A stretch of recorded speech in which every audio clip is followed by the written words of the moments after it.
is really an amazing historical figure who made a huge impact to the state of North Carolina. One of the most celebrated artisans in North Carolina history. He was what we call a free man of color, which was really exceptional because he lived during the time of slavery, where the majority of people of African descent, or African Americans at that time, were held in bondage, were held in slavery. By 1860, there were about 350,000 African Americans in the state. Of those, only a little over 30,000 were free, and Thomas Day was a leader of the free people of color in the state. We did have a large free people of color population in North Carolina, and he was one of them. He ended up owning one of the most significant furniture making enterprises in the state of North Carolina in the 1800s. A really technologically advanced workshop. He had people of all different backgrounds working. Free and enslaved people worked under him.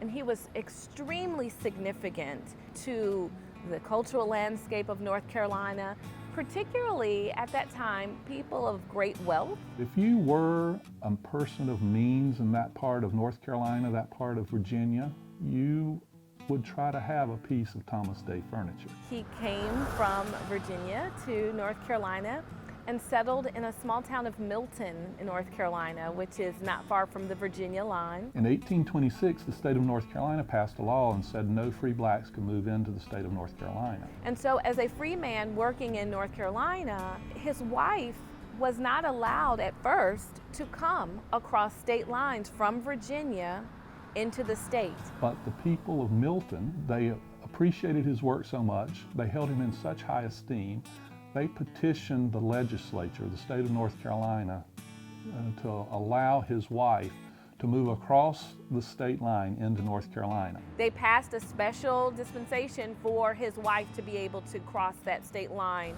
and live here, crossing from Virginia into North Carolina. He took his work from books of patterns, but then he would change the patterns. And then he customized his designs according to his patrons' desires and needs. So there's no two pieces of Thomas Day furniture that's like any other. This particular piece was made for the Jones family of Bachelor's Hall Plantation. Thomas Day actually did the interior woodwork, mantels, and the newel post for the house. And more than likely, since he was doing the woodwork for the house, the family probably also had him to make this china press for the house itself. It was a sign of, a marker that you had arrived if you had Thomas Day furnishings as well as interiors. This would have been a piece that was likely custom made or a showpiece to show his customers that he could make really fine pieces of woodwork.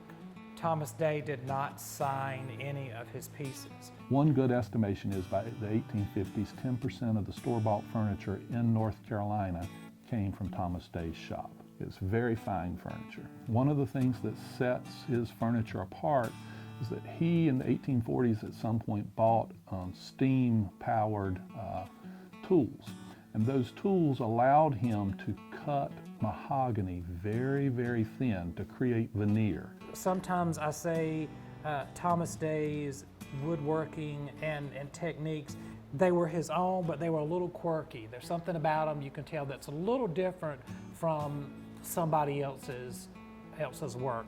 And he was a master of veneer work because you could take cheaper furniture like pine, you could build the interior furniture out of that pine, and then you would cover that furniture with the expensive mahogany veneer. He has a distinctive style. There's a roundness, there's a fluidity. You can see the influences of the different ethnicities that lived in his body. He was a multiracial African American man, and you can see that multi-ethnic background in his work.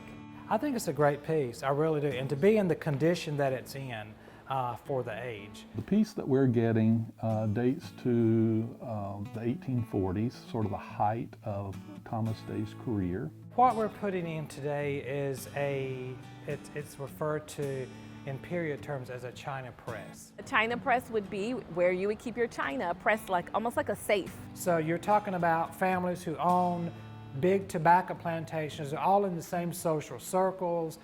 They're working and socializing and purchasing items from the same makers and wanting to be like their neighbors and having the same kind of items. This is a piece that would have been in the home of a person of means. For the first time in the history of our executive mansion, a piece of Thomas Day furniture is going to go there. It is massive. It is a statement piece. It is not a piece you would find in a regular person's house. Thomas Day was an extraordinary man. He moved about the world with a kind of independence, liberty, dignity for himself as well as his wife.